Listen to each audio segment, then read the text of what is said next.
Hello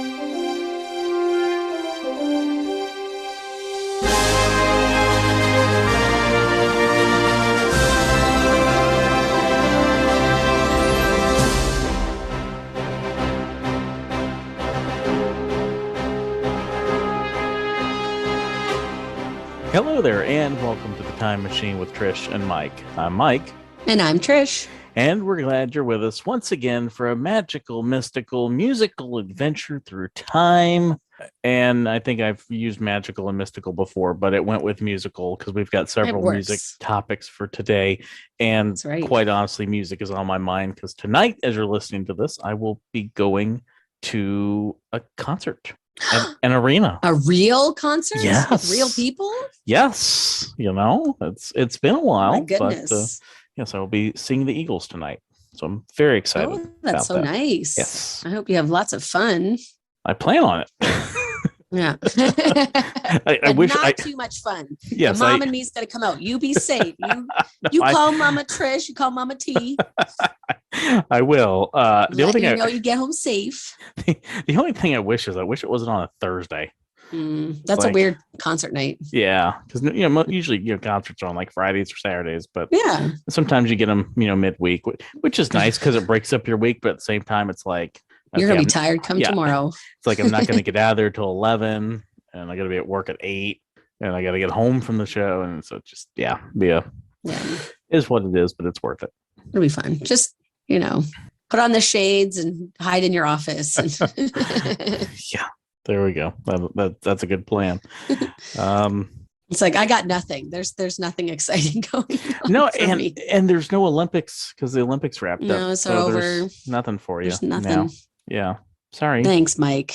There's welcome. Nothing for you. There's nothing for you to look forward to except more cold Edmonton the winter. Geese came back a couple of weeks ago. The geese are here, man. I am staying optimistic. See, I'm not, because it was like hot last week. Like we were getting back into like the mid 80s already, and I'm like, nah, it's too early for that. It's too early. Bring me the heat. Ugh. I guess I'm a week closer to spring break, so there's that. There you go. Yeah. Every week that what I have to look for. Every week that goes by is 1 week closer to summer. So yes. Mm-hmm. Yeah, there that's you go. Good. See, we'll find a positive. And February's almost over. That's 2 months of the year already gone. Yeah, just like that. Just like this. I mean, we keep saying this every year, I think, since COVID happened. But it's like, how much more stuff can literally happen to the world in the last?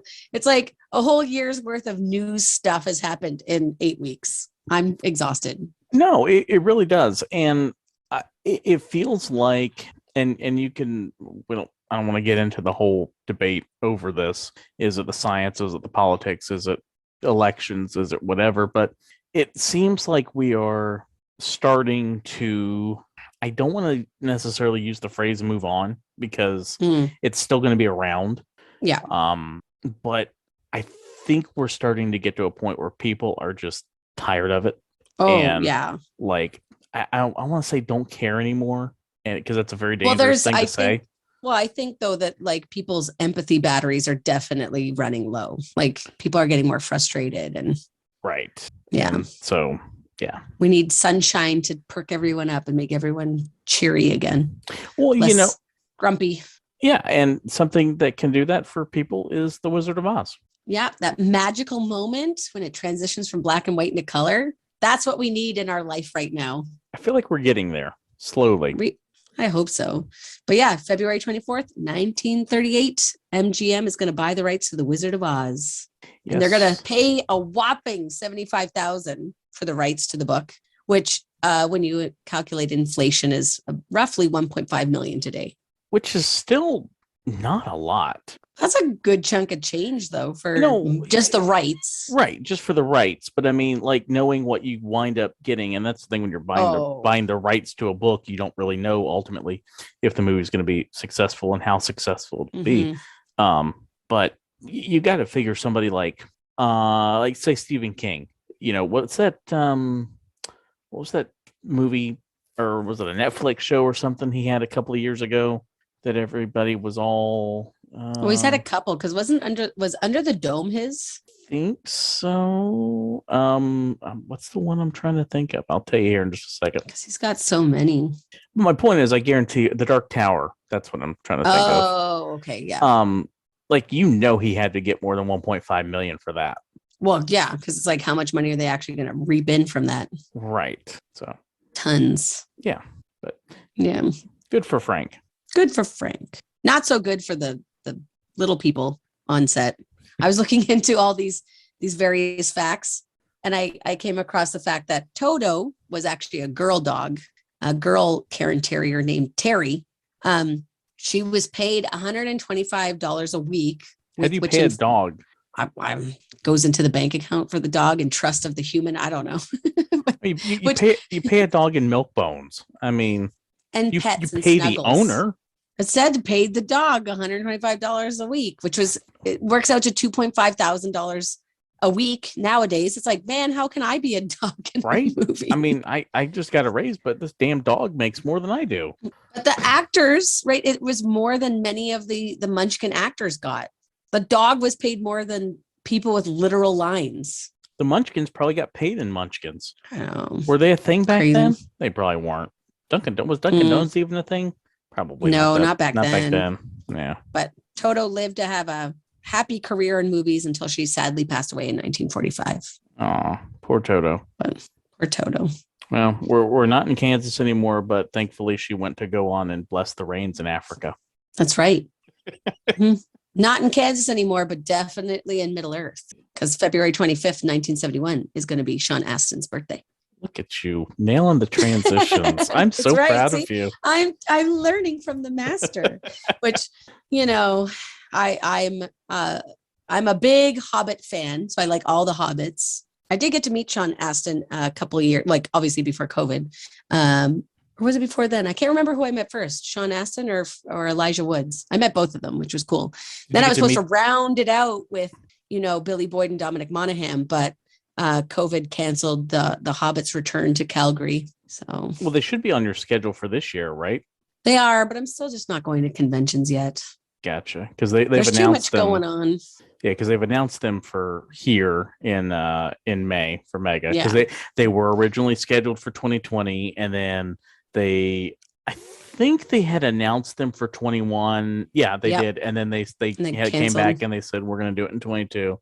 So we're getting. They did announce them. They are coming to Calgary, and I'm like, oh, part of me wants to go so badly. See, this is the one nice thing, since the big conventions in both of our cities are ran by the same company. We typically get a lot of the same guests. Like so they've got the four of them coming here.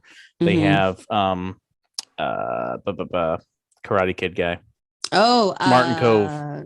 Jim. We got Kevin Smith and Jason from Jay and Silent Bob. Yeah. I think that's about it. I think there's some other people from Clerks, I think, that are coming. So we really don't have like a ton of guests yet. But yeah, they haven't announced them all yet here. Because I'll go on like to Calgary or to Dallas or Boston, to some of these other cities, and I'll like, oh, they announced this person. Maybe we're getting them. I start planning ahead. I do, because it's like, otherwise you get like 3 weeks before the convention, and they drop a name on you, and it's like, well, if I had known that. Well, if I go back and look, they announced this person was coming to Dallas 2 months ago. I could have been working on the new cosplay. But sorry, sidebar. No, makes sense. I'm so glad we have conventions. I'm glad we have those again. You're pumped that they're starting. I just with school and being and kids and whatever. It's just like I'll just stick close to home for now. And I get it. I can understand from soon. Your perspective. I mean, like you said, we have to go back into normalcy soon. So. Yes. But it hurts my heart when my students only know him as like, the boyfriend from Stranger Things. And I'm like, oh my God, Sean Astin is so many more things than just. He's Rudy. Bob. Yeah, he's Rudy. He's Samwise. Anyway, he almost didn't make it in Stranger Things, which I think is interesting. They said the Duffer Brothers, who were the creators, revealed that they had reservations about him because they thought it would be too gimmicky, since people of our generation recognize him as these other characters. I could see that. But if you do a good job of transcending the role, it's like Anthony Michael Hall is in the latest Halloween movie, and Halloween Kills. And it's like you don't realize it's really him. Like sometimes, you just do such a good job. You kind of transcend the role. And it's kind of like when you first saw him on screen for Stranger Things, you were like, oh my gosh, it's Samwise, or like Rudy. But then you let him become that character, right? Like I fully appreciated him, and he was, I think, the perfect part for that role. And then, you just get invested in that character. So yeah, no, I get that. And that's the sign of a good actor, when you can see somebody in multiple roles and you believe it to be credible. Yeah. Yeah. So, yeah. Yeah. So happy birthday, Sean Astin. Yes. Happy birthday. I hope you have a great day. And I hope you get a second breakfast. I do hope you get a second breakfast. Be sweet. Yes. Wake up, have breakfast, have a nap, have more breakfast. Sounds like a great day to me. It does. I love having breakfast for dinner. That's one of my favorite things. Because I don't eat, like, rarely am I ever eating breakfast for breakfast. Like, I might swing through and get like a sausage biscuit or something in the morning sometime, or a chicken biscuit or whatever. But rarely am I ever having like a full eggs, sausage, hash browns, toast, pancakes, like waffles. Morning. Right. Like, very rarely do I ever do that. And even then, it's if I'm like going somewhere, or maybe I'm at a hotel for a convention, I might go down and get something or whatever. But as a general rule, I just never have breakfast. I need to be up and awake for a while. Like, I like to scroll the news and drink my coffee and check my social media. And then it'll be like an hour or two. And it's like, okay, now I should probably make breakfast, which for myself works out really well. And my oldest is a little bit like me, where we can be up for a couple hours and then make breakfast. Whereas the littlest one is like, it's 8:00 and I'm starving. Where is breakfast? And I'm still shaking the sleep out of my head, right? Yes. So you throw a bowl of cereal at them and you're like, there, you can wait for your pancakes until I'm. And I will sometimes have a bowl of cereal at night. Just, See, I can't. I'm not like the biggest cereal person anyway, but I also just don't really like a lot of like cold things. Unless it's like ice cream, then I can have a bowl of ice cream at nighttime. But I like that. That works for me. Yeah. Yeah. But, you know who should get a bowl of ice cream? She get a bowl of something while she cries doing this. Well, I'm saying she gets a bowl of ice cream because she did so good for this. Halle Berry on February 26th, 2005, accepted her Razzie Award in person. Now, Trish, do you know what the Razzie Awards are? Yes. I actually think it's really fun. Like, when they were around, you could watch them. Yes. Right? Seeing all really crummy movies. So for those that don't know, the Razzie Awards are basically like the anti-Oscars.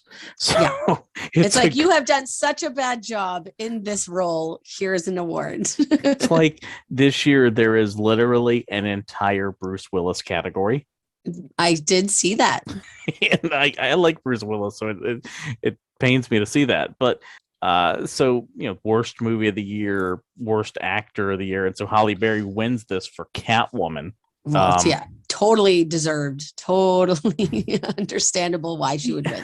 It was brutal. Yes, it was. It was terrible. But sometimes when you're doing movies, you don't realize how terrible something's going to be until you're in it or until it's done.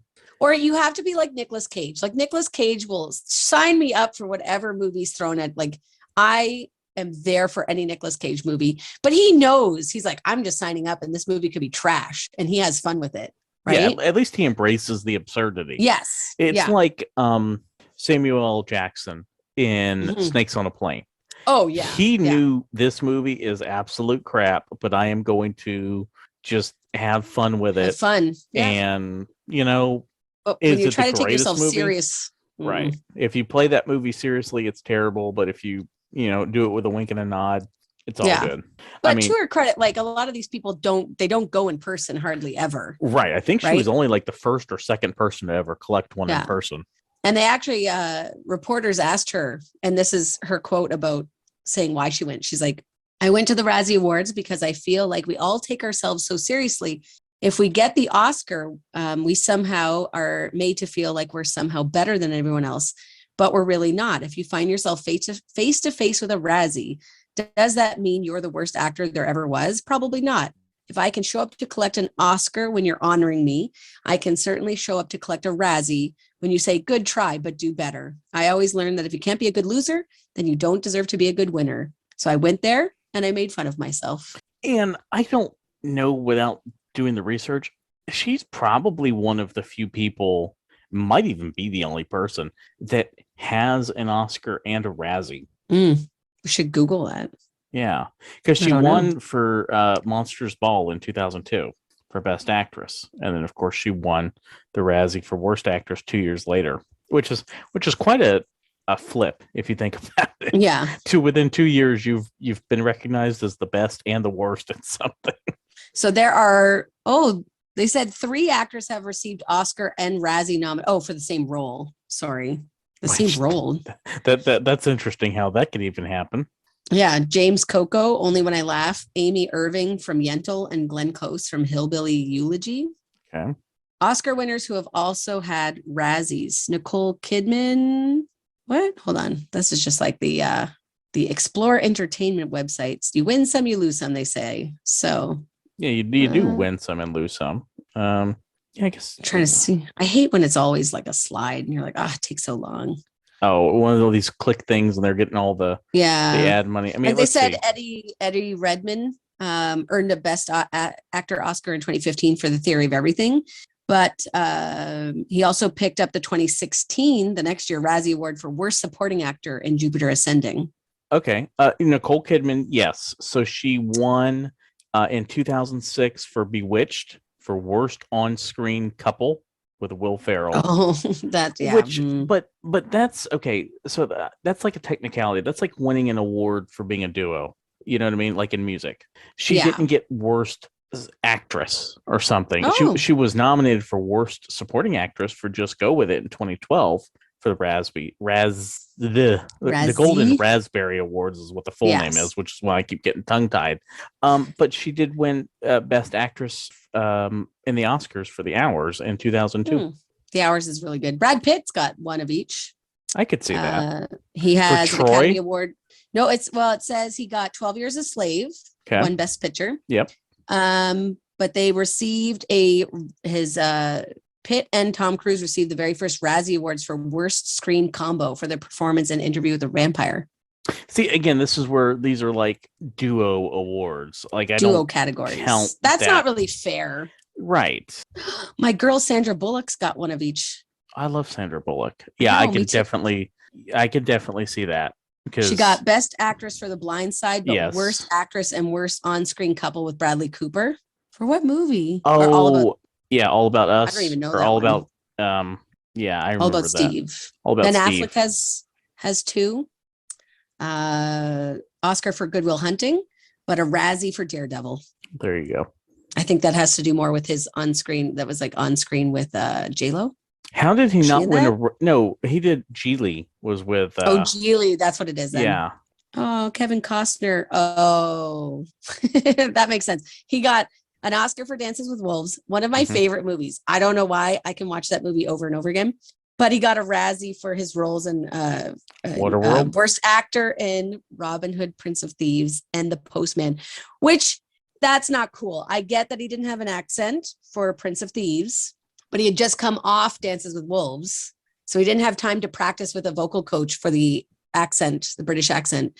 And I love The Postman. Call me crazy. What would you rather watch, though? If you had to watch a Robin Hood movie right now, would you rather watch the Kevin Costner one or the Carrie Ells Robin Hood Men in Tights? Carrie Ells. Yeah, Carrie Ells. I mean, yeah. 2 totally different movies. I mean, this is like asking, hey, do you want to watch the 60s Batman movie or, The Dark Knight? Well, they're 2 different movies. How does Waterworld not, I could see if he got a Razzie for Waterworld, but The Postman, Robin Hood, come on. I would have expected it for Waterworld. Now I'm curious what might have won that. Speaking of things that are terrible that you win awards for, February 27th, 1980, the one and only Grammy for Best Disco Recording was given out. Do you know which iconic disco song won this award? Well, I do, but I have the benefit of our notes in front of us. Yes. I wouldn't have known it if I hadn't seen our notes. It is the Gloria Gaynor hit "I Will Survive," which did clearly not apply to this category because it is the only time it was ever given out. And to be fair, do you think that we'll ever have another best disco recording again? I mean, everything old comes back again. I can see where some disco kind of comes back a little bit. In a very, very, very roundabout way. You could make an argument that like this club EDM type music has a bit of a disco-ness to it. And I say that in the standpoint of it's very music heavy as opposed to lyric. Like you don't like Bruce, like it's more about the beat than the lyrics. Correct. Like with Bruce Springsteen, okay, he's a songwriter. You like his songs. Yeah, there might be a good music to it, but it's the lyrics that get you. You know, or with other bands, maybe there might be like a Bon Jovi. Like, okay, some of the lyrics are good, some of the lyrics are not so good, but the music's good and there's a cool guitar riff or something. But with disco, it's like you can have songs that do have some good lyrical content, but a lot of it was very music and beat driven. Well, and it's just kind of interesting that it again was all kind of fluke of who came along, because when the writers, Perrin and I'm going to butcher this name, Fekaris, Fekaris. I'm terrible with names. This is like, I'm going to go back to the whole dyslexia thing. We'll just throw that under there. We need to do for Florida next month. We need to do another list of Florida names for you. I'll have to find some more Canadian names. When they wrote "I Will Survive," they didn't have anyone to sing it. So they said, well, the next diva that comes along, that's just who would get to sing the song. And then it was Gloria Gaynor, whose record company called Perrin looking for production work for a song called "The Substitute." So they said, hey, we'll do this song if you do this song for us. And it was "I Will Survive" was on the B side of the record. Which again becomes a perfect example of a song on the B side of a single that becomes really the better song. Yeah. I've never heard of "The Substitute." I like that in June 1998, the French football, or as us in the western side of the Atlantic call it soccer, made the song their World Cup anthem. Yeah, that's an interesting little side note. Well, little bar trivia for you. Yeah. Good for them. Good for the French football team. Yay, Frenchies. Or soccer. Football. Something else you can file away in your Rolodex for future post-COVID bar trivia nights. The song "Yeah" by Usher hit. We both talked about how we love the song. I love like if I'm ever at a wedding and the song comes on, watch it. Somebody call a paramedic because I'm probably going to break something. February 28th, 2004, hit number 1, where it stayed number 1 for 12 weeks. And what's even crazier, the song that dethrones it was "Burn" by Usher. And another was number 1 for 8 weeks. So you've got almost half of 2004 is with Usher on top of the charts. Dominating. Yeah. I had to put myself back in 04, and it was like, that was, 03, 04. So that was my first year of university. And I definitely remember driving around my small town with my girlfriends, like blaring this song. And my town is so small that there's something called the Strip. And so you would drive from the McDonald's down Main Street over to where our movie rental place was at a store called Webb's. And then you would go back, you just drive up and down the main part of the town, blaring this at our window, trying to be cool. The Strip, which is totally like Vegas, except for the fact that it's not at all like Vegas, right? Not at all like Vegas. If you imagine Vegas as the exact opposite, as a small white Catholic town, that's pretty much it's exactly like Vegas. That's exactly like Vegas. Pretty much the exact opposite of it. But is one of those like just kind of go-to songs for me. Like if you're just it's just such a good like pump you up, right? Yeah, like if I'm having a crappy day, give me that. Give me "Happy" by Pharrell. Give me, I love that one too. "Hold On" by Wilson Phillips. Like these are just some of these like just pick. "Don't Worry, Be Happy" by I You know what I like too? That like new, I like the Elvis Presley remix, like the Little Less Conversation. Little Less Conversation. That one gets me like going. Yeah, I get that. Yeah, I get to that. Yeah. Mm-hmm. Yeah. Yeah. Pick me up songs are fun. They're so good for the mood. And yeah, not only top, like obviously here, but in 12 other charts worldwide, it was certified platinum in several countries, including Australia, Belgium, here in Canada, Germany, and Norway. And it received 2 times platinum certification in New Zealand. Ooh. So the Kiwis loved him. Fancy. Yeah. They be fancy. They like the usher. They like the usher. Yeah. And of course, everybody apparently loved this next movie. Yeah, because it stays number 1 forever. Forever. Especially growing up in a small town that had one theater and they would only play this movie for the entire time it was like on the number 1 spot. Yeah. So we are, of course, going to go back to 1998, March 1st, 1998, where Titanic was the number 1 movie at the box office again. Mm-hmm. It had briefly been knocked off number 1. This what's crazy. So this movie comes out in mid-December of 97. It stays number 1 until the end of March. Like Right. It's such a long time. I had a girlfriend who went 8 times. I saw it 3 times. Right. I thought that was a lot. Well, and here's where this gets crazy. So it stays number 1 forever, like we said, until March. It regains number 1. This movie does not fall out of the top 10 until after Memorial Day of 98. So almost a full year, or what Memorial Day is in End of May. May for you guys. So it finally it's a Father's Day weekend, which is mid-June. It's the number 13 movie in the country that week. My goodness. Movies do not last in theaters that long right now, let alone to stay in the top 10 like that. Mm-mm. That is no, I'm not. It's like I'm not bitter at all about the lack of movies that I didn't get to see because Titanic stayed on our one screen forever. I mean, and I couldn't drive to the next town over. Yeah, it's just it's insane. Well, and Greedy Trish is very bitter. Well, and what's interesting is when you look at the data. Do you know what Titanic's opening weekend was? How much it made opening weekend? Yes, it's opening weekend in it's mid-December. It's going to be crazy amounts. Not even close to what you think. Really? 28.6 million. That's it? I thought everybody was going to go. I was so stoked for this movie when it first was released. Oh, everybody went, but this is where ticket prices were different. Mm-hmm. So we're looking at raw dollars, unadjusted for inflation. Right. So you take nowadays, let's go to a pre-COVID world. Endgame, it's doing more than that in a single day. You know what I mean? Yeah.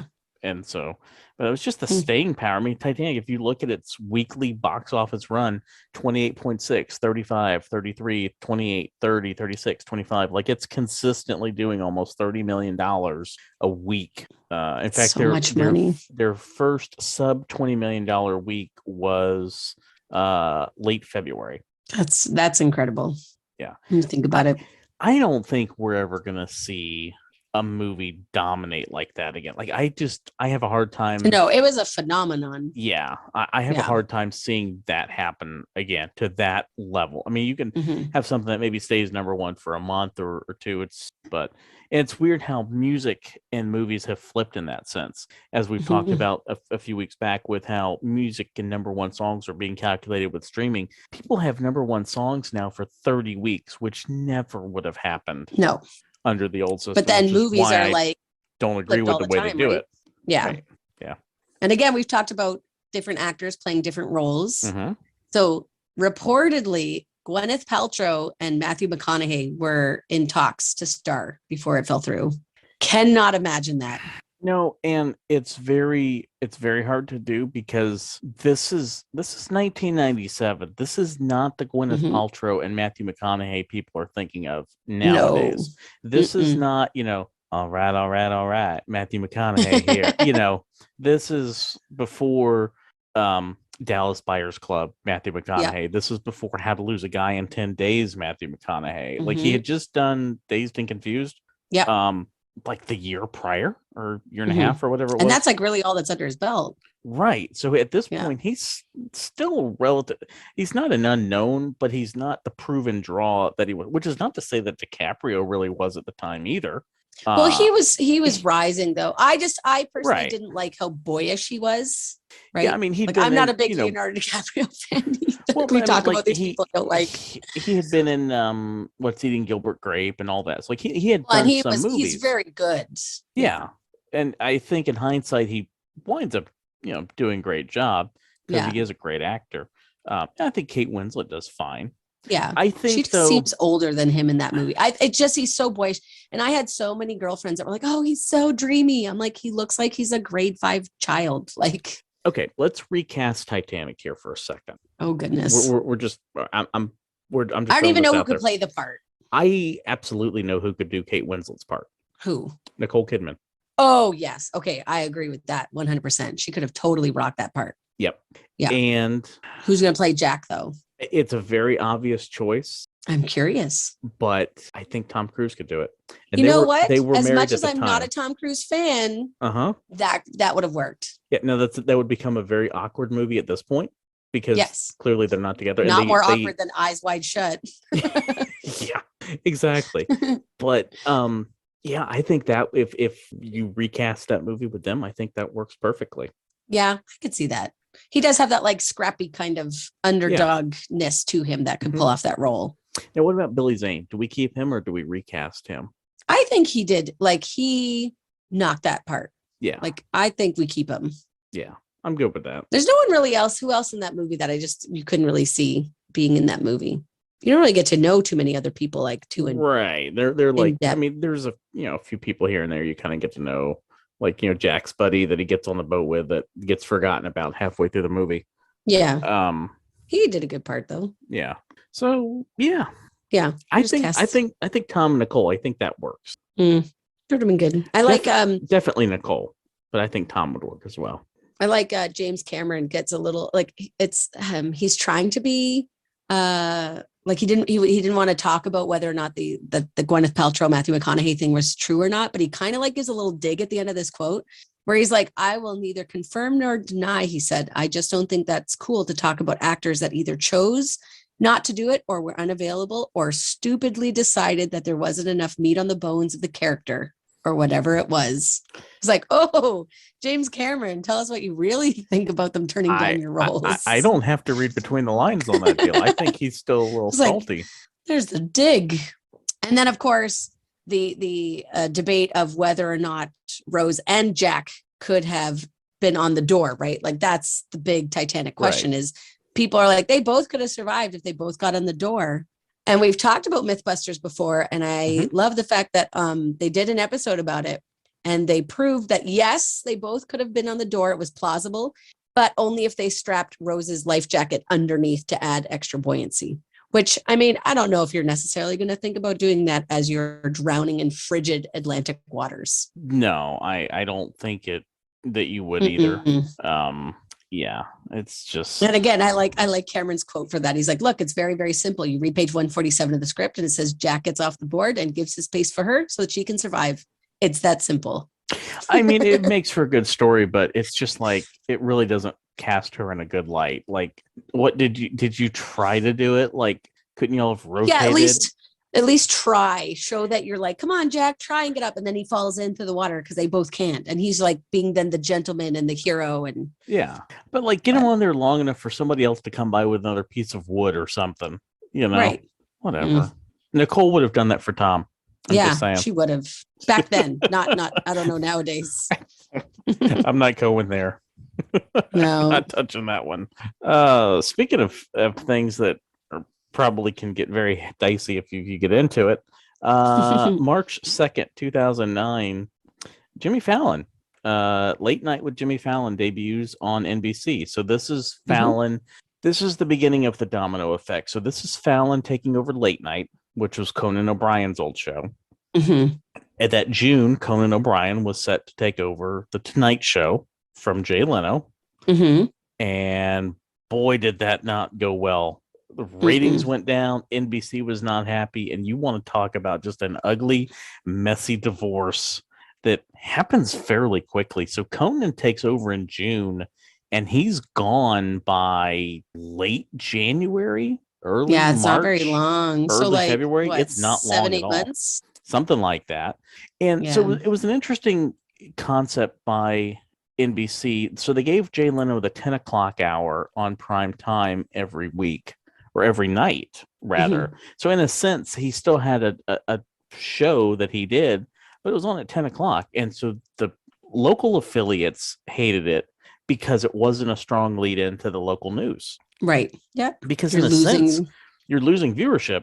Yeah. And which is not Leno's fault, but late night talk shows, which is basically what he was doing at 10 o'clock every night, aren't made for prime time because they just don't garner the same audience. And so now you have NBC basically doing what Fox does, and they're really just programming 8 to 10 every night, because the 10 o'clock hour has, well, on the Fox affiliates here, the 10 o'clock hour is local news. But in a sense, you've already blocked out this hour every night for Leno. And so it just leads to a whole debacle. And then Leno winds up reclaiming the Tonight Show after the Olympics in they really 2010. they weren't thinking about who's watching what at what time, right? It was like just, what are your it was just poorly managed. I think ultimately, though, it winds up working out for the best in the end, because I think Jimmy Fallon is great on the Tonight Show.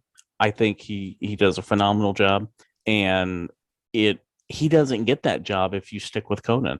Yeah, that's right. So, yeah, that ties into our Nicole Kidman, because didn't it came out in like an interview that they both liked each other at one point in time, but they had like a missed connection.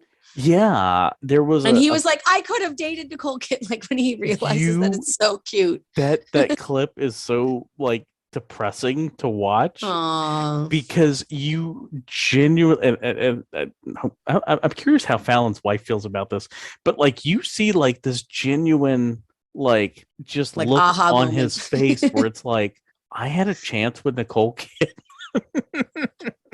And she's like she's explaining the story, and it's like she was clearly so flirting with him, and he was like, totally not picking up on it.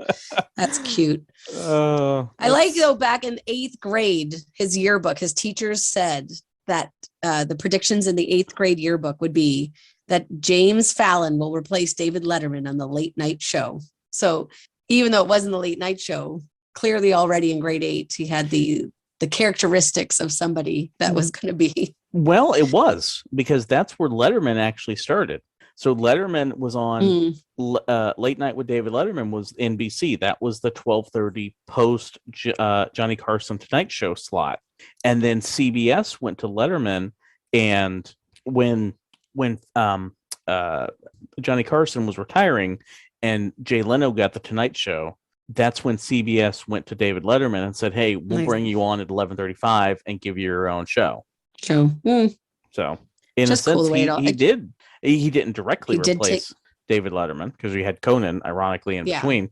But just funny that it worked out. Teachers, we know who the funny kids are. I do like the fact that they created Ben and Jerry created an ice cream flavor for him upon the completion of the first season of the Tonight Show. And they revealed it as the Tonight Dough. I've had it before. I like it. Is it good? Yeah. His face, is it still around? Or was it just a promotional thing, like briefly? No, it's still around. I don't know if it's still a current flavor, because Ben and Jerry's do retire their flavors. Right. But I can tell you, at least as of a couple of years, I don't get Ben and Jerry's all the time. Right. But I do get it sometimes, and I know I've had it within the last couple of years, so it is somewhat still around. You know what I have had, though? Do you have Little Debbie cakes up there in Canada? You probably don't. Okay. They just came out. We have similar things, but they just came out with a line of ice creams here, and some of them are really good. I have to pick some up when I'm back in the States, when the world stops burning. Yeah. But I like they also gave all the proceeds for the special ice cream flavor went to charity. Yeah, that's and good. It sounds delicious. It's caramel or caramel, depending on your pronunciation. Chocolate ice cream, swirls of chocolate cookie, peanut butter cookie dough, and chocolate chip cookie dough. Yeah, I mean, that's just all good stuff. That sounds amazing. It is good. And they have a Jimmy Fallon ride at Universal Orlando. Do they? Yes. So the whole ride, all right, I'm somewhat spoiling the ride by telling you this, but who cares? So it's the Tonight Show race through New York. Mm-hmm. And so the whole ride, you're in a theater with people. And so like you're not in like an individual car or whatever. So you're right. It's a room of I don't know, maybe 100 people or 120 people in this room. Like you're in a theater. And so the whole theater moves, like the seats, right? Like it's obviously synced to the video, and you're racing through New York. Oh, I like through that. the streets of New fun. York. And I could do that ride. Yeah, and then there's like a part where you go up to the moon, and it's a whole thing, and you come back, and I won't spoil who wins the race, but yeah, and there's lots of little bits from the show in there. Like there's one part in the middle of the ride where he starts writing thank you cards, or whatever, cute. That sort of thing. Yeah, kind of fun. But like, just like we talked about actors having roles that we can't see, can you imagine him doing anything other than like hosting and stand up? Because he was actually going to become a priest, a Catholic priest. which is definitely a different career path. He was raised in a very strict Catholic household growing up, and he wanted to be a priest. I cannot ever imagine that. No, but he's so good at it, at doing the stand-up and the hosting thing. Yeah, it's like even when he was on SNL, like he was really good with doing Weekend Update. Like I loved him and Tina Fey doing Weekend Update at the time, and you could see the host in him. Where even if you didn't know he was going to get the Tonight Show or late night or whatever, you thought he could make a decent career doing game show hosts or something. Yeah. Just because some people have, it's like with when you're watching your local news or whatever. You have your anchors at the desk, and then you have your reporters. And if you ever bring in a reporter to fill in, it's like, maybe they're not quite the right fit. Yeah. Yeah. You need that special something. Yeah. Because je ne sais quoi.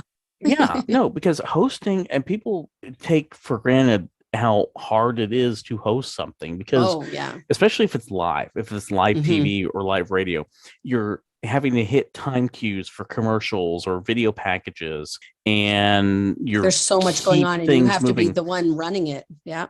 It's like Ryan Seacrest. People can joke all they want to about Ryan Seacrest. That dude is a good host, because like back when American Idol was a thing, and it still is, but back in it's peak, when it was in its heyday, and he's the perfect guy to take over for Dick Clark for doing the New Year's Eve thing, because he just kind of has that knack and that charm for hosting. It's a very difficult skill, and people don't appreciate it.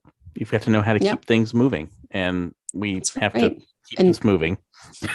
Sort of like and when to end things. Yes. Such as now. So Trish, do the thing. Oh my God, do that thing. So if you have any questions, concerns, queries, or freakouts, you can reach us at the Time Machine with Trish and Mike on Instagram, the Time Machine with Trish and Mike at gmail.com. You can throw that in the Google machine and find us on YouTube, and you can leave us a message on Anchor. Yes, do all that, and we will see you next week right here on the Time Machine.